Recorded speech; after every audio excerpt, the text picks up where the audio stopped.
Hello，大家好，我是摄影师 JCK。本期视频呢，分享一个 Adobe 非常重磅的更新，也是我期待了已久，可以说期待了2年的一个新功能，那就是 Adobe 自己的 AI 功能，就是创程式填充，它终于升级了。它在上个月发布了它的新模型。那么这一个新模型它带来了哪些变化呢？我试用了几天，然后我跟大家分享2个最重要的变化吧。这2个最重要的变化，我相信对于我们的工作流的优化和提升又是翻倍了。好了，我们先说第一个重大的更新，当然就是它的生成质量的提升了。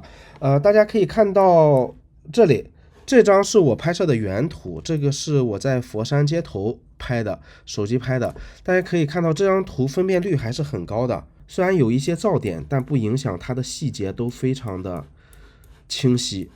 所以我一直觉得 AI 如果去生图的话，去扩展生图，对于这种图片的处理应该是有难度的，因为首先它特别有中国特色，而且又有这种调色在里面，那我就很好奇它能生成出什么样子来。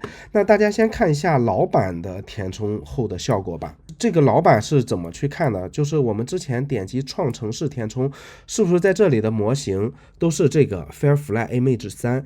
大家可以看到它是2024年10月份的，然后这个呢，可以看到 Firefly Fill and Expand， 这是上个月刚刚发布的模型。那我们可以看一下，这个是用老版生成的，我把它放大，大家看一下细节。我们看一下边界在哪里哦。好，边界在这里，这条线以外，你看它生成的都是这种完全糊掉的，你看这都不知道是什么东西了，对不对？这个分辨率太低，达不到。然后这边也是，你看，无论是这种星芒还是这些东西，跟这里能看到吧，完全有一个特别大的断层。所以我认为老版的这个扩展图片对于分辨率高的图片是完全没有办法的。那我们再看一下新版的填充，哎，大家看一下新版的填充之后，看到了吗？它的细节非常的清晰，而且最重要的是，它生成的这些东西和原场景整个风格是完全能搭在一起的。我们再对照一下，看看之前的清晰程度，再看看现在的，是不是可以说是天差地别了？这源自于新版的这个 Firefly， 它去填充图像的时候的分辨率提升了1倍。中间我插一下，可能到现在还有很多小伙伴不知道怎么样去用 PS 的创程式填充这个功能。关注我并3连此条视频，然后可以私信我，然后我会告诉你们如何正确的使用 PS 创程式填充功能。好，接下来我们看 PS 创程式填充第2个重大更新，就是它可以指定参考图了。这件 T 恤是我生成的一个图片，大家可以看一下，它是这个样子。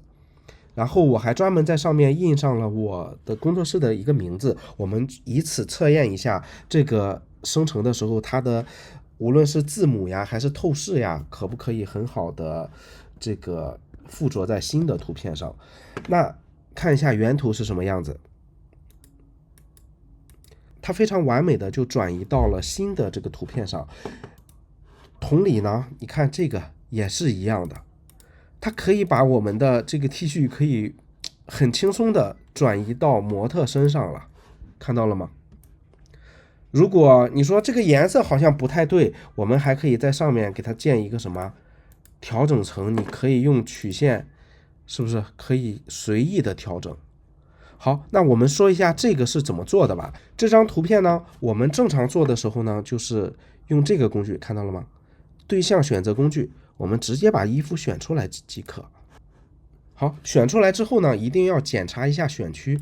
这个选区大家记住，不用像抠图那样那么完美，多出来一点没关系，甚至多出来很多也没关系，但是你不要漏掉。好，我们检查一下，它现在基本上把衣服都覆盖了，对不对？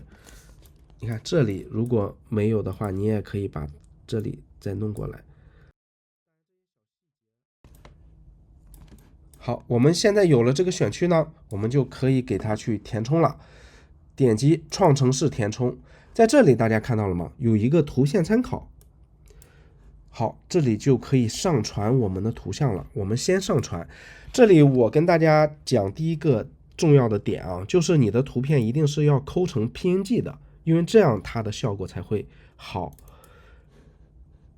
把 PNG 的这张图片传上去之后呢，这里参考就选择对象嘛，而不是整张图像。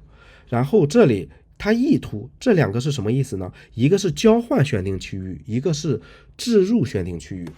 就是当你用你的素材替换所选区域的素材的时候，那我们就选第一个交换选定区域。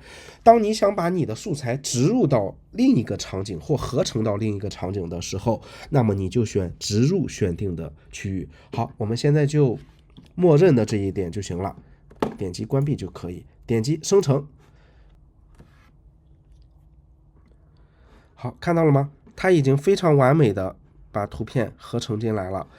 然后这里有3个候选项，就是造型上会有一些区别，你可以选择你认为比较合适的。那我觉得这个比较合适，褶皱稍微少一点。那我们放大看一下，这个字也完全没有问题，对不对？无论是透视还是字母的拼写都完全没有问题。那么也就是说，我们今后在进行电商类的简单的衣服替换的时候，我们不需要再用那些模型了，我们直接在 PS 里边一键搞定。如果这个时候你觉得衣服的颜色还需要微调呢，那你就给它去建各种调整图层，对吧？对，然后去给它再去微调，调颜色也可以。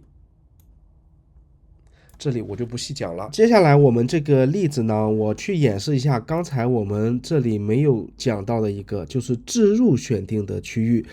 这个是怎么用的呢？就是比如说我们在这里植入了一张这个泰迪的照片，也是已经抠好了。我们如果想让这个场景里边出现一只小狗，如果你让它生成的话，你让它生成一个泰迪狗，可能跟你想要的还是不一样。那这个时候呢，我们就可以在这里点击什么对象，在这里选择植入，一定是选择这个植入，然后再点击生成。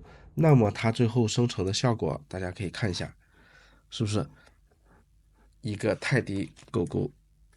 细节还是挺清楚的。这里用这个功能的时候呢，我跟大家提一个醒，就是你去做这个选区的时候，一定要做的符合它的身体比例。比如说它是一个球形的，类似于球形，我们要画大一点的球形。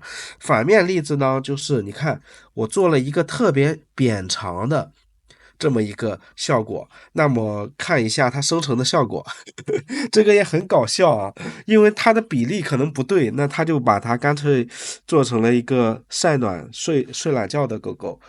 这个呢，也就是说不同的比例可能对你这个参考图最终的形态也会造成影响。好了，这个案例不过多讲了，就是这么一点提示吧。以上2项更新就是 PS 2026最新的这个创程式填充带来的主要更新，希望这2个功能对于你的工作流的优化和工作效果的提升都有很大的帮助。那我们下期视频再见，拜拜。